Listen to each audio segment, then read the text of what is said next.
because I think a key part of this is lack of direction and finding strategy, right? Why do you have a lack of resources? Well, what's your strategy on it, right? Why are people burning out? Like, what's your strategic plan for your organization? How are you limiting? How are you deciding what to do? Greens often feel the need to just do it, whether they do it well or not. They just feel compelled that someone has to act, right? And that doesn't generally lead to great organizing, right? Um, all of you don't have a you don't feel like you have a connection to the broader community. Like, well, what's your plan to connect to the broader community, right? Um, and that feel that we just have to act tends to leave Greens running past initial strategic planning, right? It tends to lead us not to stop and take a breath and step back and think about what we're doing, because we're just constantly doing. We don't have time for that analysis. So, you know, you've got people at your meeting, right? We're talking about the locals that we need revitalized. So what now, right? You don't feel like you have a clear sense of direction. Identify some issues in your community you want to see addressed, right? Things that directly benefit you and your community. People will be way more inclined to get involved if they have a material interest in the change that they want to see, right? I There's a Facebook page called Universal Healthcare, DUH Universal Healthcare. It is the most ideologically confused page I've ever seen in my life, because it is explicitly,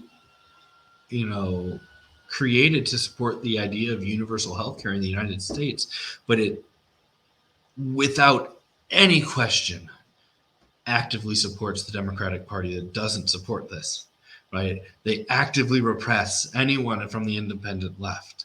And it's just a shit show of, talking one way and acting the other. So and I think a big part of that is that I would wager that the mods behind it have health care. I would wager that the mods behind it are comfortable Democrats with health care, and thus don't have a material interest in being radical on the issue, right? So that it's a consistent, thing that I think that if you want to get people engaged, you have to get them engaged in something that they have a stake in. If someone doesn't have a stake in it, if someone doesn't have a stake in what you're fighting for, then their line of when they walk away is way lower than the line of someone who needs this. And that's something that we need to be cognizant of when we're organizing. We talked about that a lot in our qualifying the lead section of our last organizing 101, right? So we need to find some issues in our community that people are passionate about and that they're impacted by. And then when we do that, we also need to look who's working on that, right? Is the landscape on that issue crowded with people who are leading people into the Democratic Party, or is the landscape empty? Is there an issue that's really important that no one's talking about, right? Because that is probably your best bet, right? Greens will also have this tendency to think that they should try to steal progressive Democrats as a tactic, but it's a decades-long failed tactic, right? You can't steal a minority of a minority party to reach a majority, right? The largest voting bloc every election,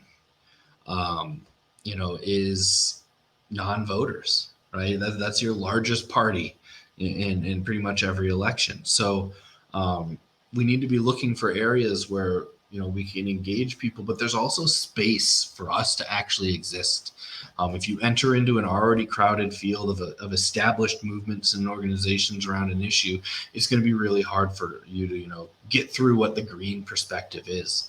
And that goes back to the messaging we talked about earlier. Greens are often really bad about being explicit about how our vision is different, right? We say we want Medicare, we say we want universal health care, but what do we mean by that, and how is it different from the progressive Democrats' vision? Well, it's different because we don't think that we should just have a national Medicare for all. We need a national health service. We need to socialize the entire industry, right? Medicare for all alone is going to be a feeding trough for pharma, for hospitals, for medical manufacturers, for things like that, right? Because they're still for profit. And that's an area of discussion that you're never going to hear out of progressive Democrats, right? That you're never going to hear out of a through and through capitalist party, which is what the Democratic Party is.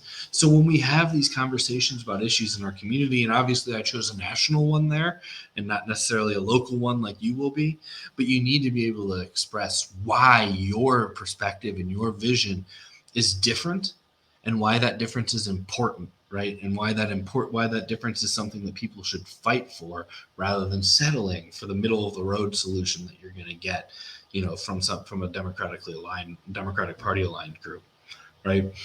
When you find these issues, right, we can link them back to national or global issues, right?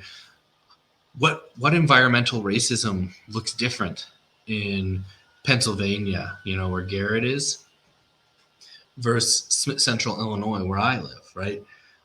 Garrett lives somewhere where they're fracking the hell out of everything, right? Here in Illinois, the Sierra Club and the Illinois Democratic Party got together in a back room and legalized fracking.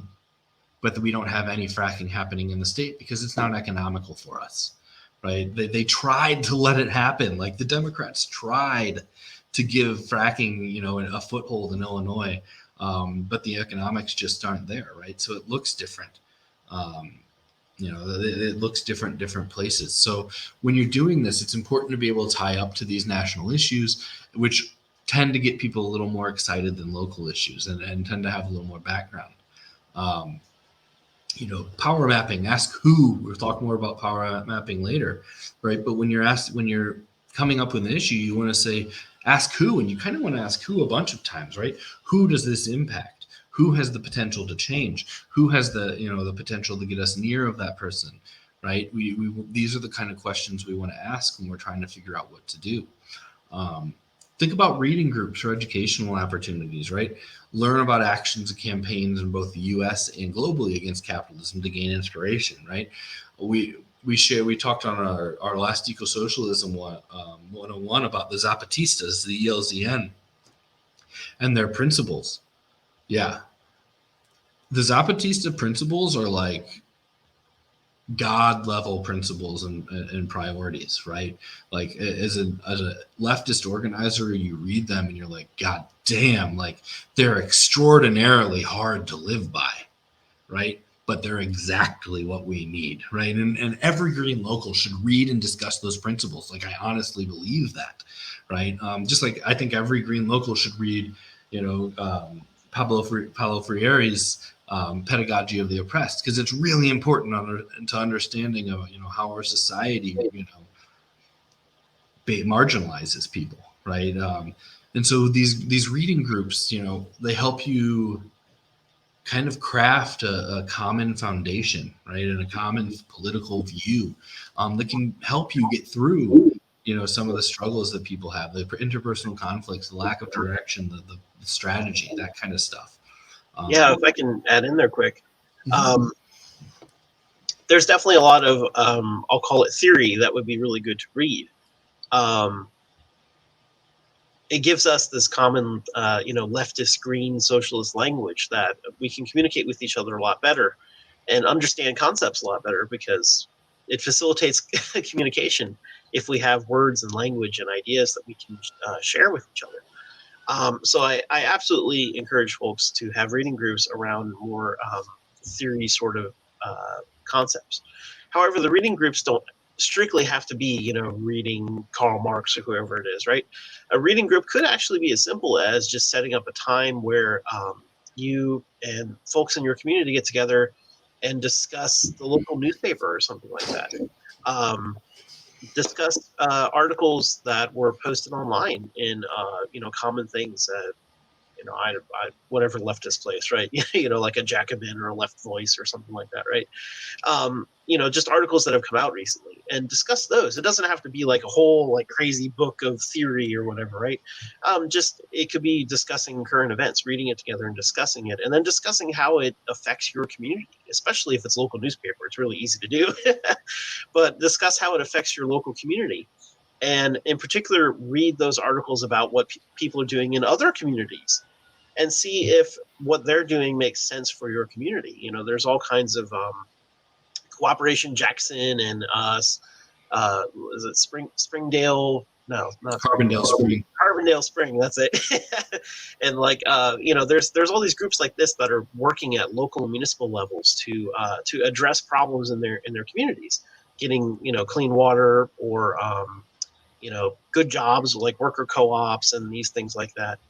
And it's really great to read about essays about what they've been up to, because it will help give you inspiration for what you could possibly do in your community.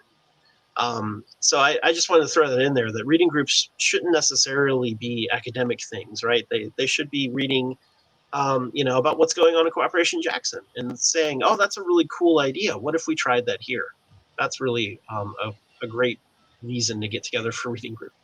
Yeah, one of the things that Howie has brought up numerous times over the last few years that I've worked with him, you know, and it kind of gets to this idea, right? Like, if you say, let's have a reading group, that can feel really intimidating, right? You can read, people think that it takes this insane level of academia, right? You'll notice that I'm in a different place in my house than usual, right? Usually I'm sitting next to my bookshelf, and like throughout these, I'm like reaching over and I'm pulling off books, and like I have a degree in political philosophy, but you don't need any of that, right, to run a reading group. And despite, you know, knowing that truth, that you don't need that degree, that you don't need those books like in a pile on, you know, on your desk, like it can still be so intimidating that people just don't even try, right? And so one of the things Howie's, you know, suggested multiple times that I really love, and I'm actually working on like a guide and a resource on how to do it, is you take turns, right? You said it, you have your, you know, weekly or monthly or however, you know, you're meeting monthly, and this month it's Garrett's turn, and Garrett's going to pick a work or a topic that he thinks is important, give a short presentation on it, and then talk about it, right, and have your discussion. And that thing can be an article that he read, it could be, you know, an overview of the ELZN of the Zapatistas, right, it could be a discussion about Rojava. And in my experience, most Greens have issues that, like, they may not have the piece of paper from a university to say that they're experts, but they are experts in, right? That they have a level of, you know, novice expertise that goes beyond what most people know. And most Greens have that on issues and are more than capable of coming, you know, of getting to that point on other issues. So I really do love that idea when you're like, when there's just not, whether it's intimidation or resources or time or whatever the barrier is, where you're just not starting your discussion group. I think that's a great workaround, right? You start a sign up and you get, you know, have people who are a little more confident take the first few months, right? And you work through it. And so, you know, we work, month 1 is Garrett, month 2 is me. And, you know, we start opening it up, and that lets people, you know, teach you about their passion, right? When that one member of the party gets really worked up every time you talk about something, and like it's like kind of annoying to you as an outsider, like, man, why is Bob really into this? Well, Bob's going to do a presentation on it, and you're going to find out why, right? And then hopefully you're going to come away and go, well, damn, I thought that was kind of a tertiary, kind of brushed it off issue, but it's as important as Bob has been making it seem, now that I've been, you know, given a more than a gloss over education on it, right? So I really love that idea. And like I said, we're kind of taking this data and we're working on resources to address it. And that's one of the resources I'm working on right now, is kind of a guide and some outlines on how to run that kind of decentralized, you know, reading group that doesn't take the time. Because I mean, really, truthfully, to run a really good leftist political theory group takes a lot of work. It doesn't take just take picking a book. Like, that's the bare minimum, right? You pick a book and you can do it. But if you want to excel, if you want people to thrive in your reading group, you've got to put in time beforehand. You've got to write up summaries. You've got to have, you know, discussion questions ready. You've got to be, you know, well versed on it. And this way, it very much, you know. I can say, as a previous educator, I used to teach some college level courses. A lot of folks really don't realize how much effort goes into creating a good lecture or a good class or a good, learning experience.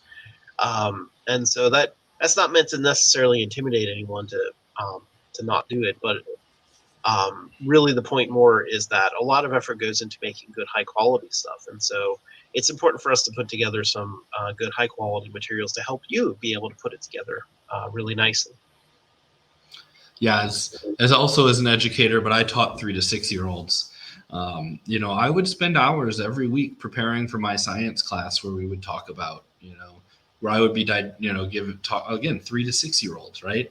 So it shouldn't seem like it should take that much, but to do it to the level I wanted, to do it to the point that I could actually get through to a 4 year old about how about solids, liquids, and gases, right? Takes work. And so yeah, we're trying to put some resources together to help you all, but like I really love that idea of decentralized, right? Pick something you're passionate about, right? Most green parties will never run out of topics that their members can be passionate about. Like we tend to be passionate to a fault. And so that really kind of plays into when you do it that way, it helps us get to know each other, right? Now I know why Bob's so into that topic, right?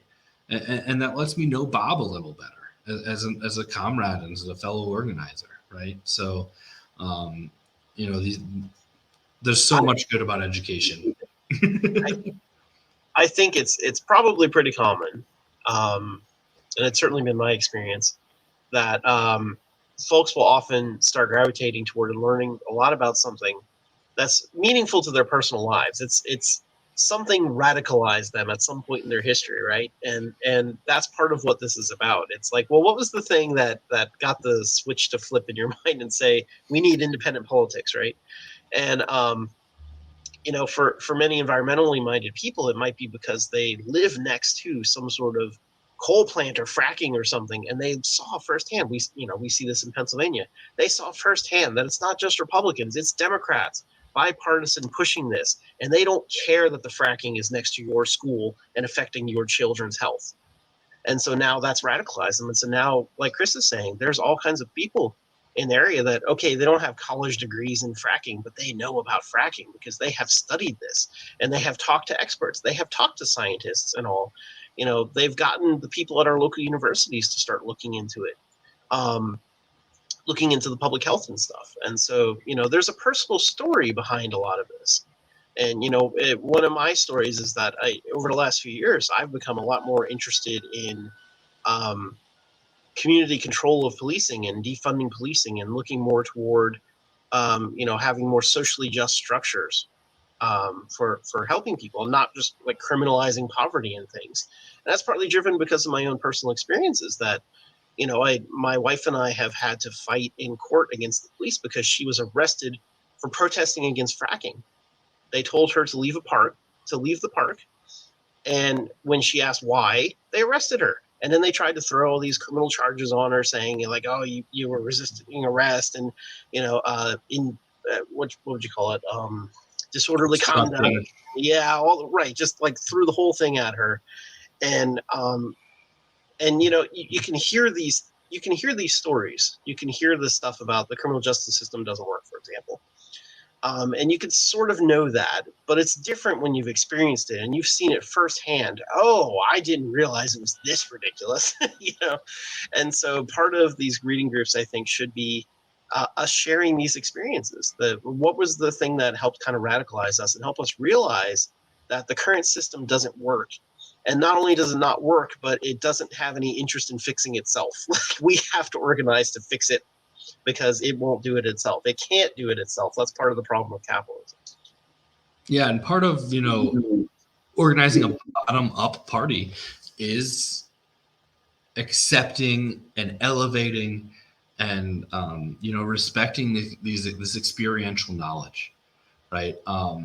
And in my I got that degree, and I got a degree in political philosophy, and almost immediately rejected political philosophy as as my guiding thing, because I left my after my degree and I started community organizing, right? And I realized very quickly that folks who are living in, the working class communities around me that are my neighbors, they understand capitalism at a visceral level that is, in my opinion, just as, if not more valuable than the academic level, which I read about in my classes, right? There's just that, and that academic level comes with an asterisk, right? It comes out of a system that's entrenched in capitalism, a system that, upholds capitalism in our education system in the U.S. Right? It's got a visor, a filter on, that often, reduces its value and reduces its honesty. I was at a climate reality event recently in my town, and of all the speakers, I'd finished, and I told one of my friends, "Man, two of those people came really close to saying the word capitalism." And one of them was a professor, was a professor of um, environmental science at our local university. And my friend said, "Oh, he knows the problem's capitalism, but when he's speaking as a professor, he doesn't say it." Right? His job as a professor is, limits what he's going to say, and skews his perspective. And so we really have to, elevate these the experiential knowledge that people have. And one way we do that is through facilitative leadership, right? It encourages experimentation. It stops folks from burning out, right? We have a policy in our education working group that is, if you have an idea and you want to see it done, right? Like if you want to, Andrew Hager has been in the comments, right? It's talking about steam trains. I will again repeat, Andrew, if you want to do a workshop on trains, we'll help you get other people that are into, public transit and public rail, and we can put this thing together. But our rule is you have to be able to step up and, take a role. You have to, kind of take the lead on it. And through facilitative leadership, you encourage people to try that kind of experimentation, right? Oh, you've got an idea, let's go with it. Let's give it a try. It may work, it may not. And that's something with our strategies we have to really understand, right? We're trying to do a kind of organizing that doesn't really exist, right? We're trying to do a kind of organizing which is repressed by the political establishment, right? We're trying to create a world that has never existed before, right? It's a very precarious thing that we're trying to organize for, and that means there's going to be setbacks, there's going to be sidesteps, there's going to be failures, right? Along with successes. So facilitative leadership, let's just kind of experiment out, right? And then one day, Allegheny County will try something and it'll work. And Garrett will be on the national committee and social media to Greens, just broadcasting like, "Oh, we found something," right? "Oh, this has some legs," and then we can try it out on a larger scale. Yeah, speaking of, we have this kind of rule of thumb in Allegheny County that at our meetings, if any member wants to bring forward an idea for some sort of project or action or campaign or whatever it is, they can bring forward that idea, and we'll all be supportive of it. We just kind of put this rule of thumb on it that says, if you can get 5 other members, or 4 other members, right, 5 total, if you can get 5 people to sign on to that project, then we'll support it, right? We'll toss you some money out of our bank account. We'll set up a plan, and we'll do the media advertising, whatever it is. We just want a handful of people to support it. And if you have that, let's go forward and do it, right? Because part of the reason we do that is, we don't expect you to have 50 people or something, because it would be hard to get that amount of people, especially if you want to take some sort of like quick action. And sometimes that's what happens, right? Like we've had, for example, like Joe Biden and stuff come to Pittsburgh, and it's been thrown out like, well, how about we go protest that he's there? And so, that's kind of a quick thing that needs to happen, right? And so we always say, like, well, if you can get 5 people together, do that. And it's partly because you want enough people around that they can support each other, especially if it's some kind of action or whatever, right? Like you want to make sure that it's not just one person by themselves, but for a number of reasons, right? You don't want one person to burn themselves out. You don't want one person to feel neglected or left out by the group because they're off doing things by themselves. If they do an action, they go out with signs or something like that, you want to have a bunch of people around so that, like, for example, the police can't come by and just say, you're one person being rowdy on a street corner, we're just going to take you. Instead, if you have 5 people with you, you have witnesses, right? You can have a liaison that talks to them and says, like, look, we're just here for free speech and stuff, and then it usually goes fine. So that's been our rule of thumb, and I think it's worked pretty well. Where we've had some interesting actions that have come out of that, where Greens have gone to rallies, and I think one of the most recent ones actually was Bernie Sanders came to Pittsburgh, and it was thrown out there like, well, why don't we just go to the Bernie Sanders rally and just start handing out Green Party flyers? And so that was what happened. Like 5 of them went out there with a banner and just started handing out Green Party stuff to them. And of course, there were a lot of Democrats in the crowd that were put off by that, but there were other people who were there because Bernie represented this kind of independent edge, right? And so an independent Green Party saying, like, hey, we're going to take what Bernie's saying to the next level, right? Not just Medicare for all, National Health Service, and all this stuff. That really appealed to them. So, that's been our kind of rule of thumb. That if you can grab a few people, then it's probably something worth trying and worth doing, right? So that's a good gauge. Hopefully that helps. Yeah, and the other thing it helps with is another one of the topics that we'll talk about coming up on slides, and that is gatekeeping, right? If everything has to go through one or a few de facto leaders with a stamp of approval, it can be really hard to get things done, right? But with facilitative leadership removes that, right? Oh yeah.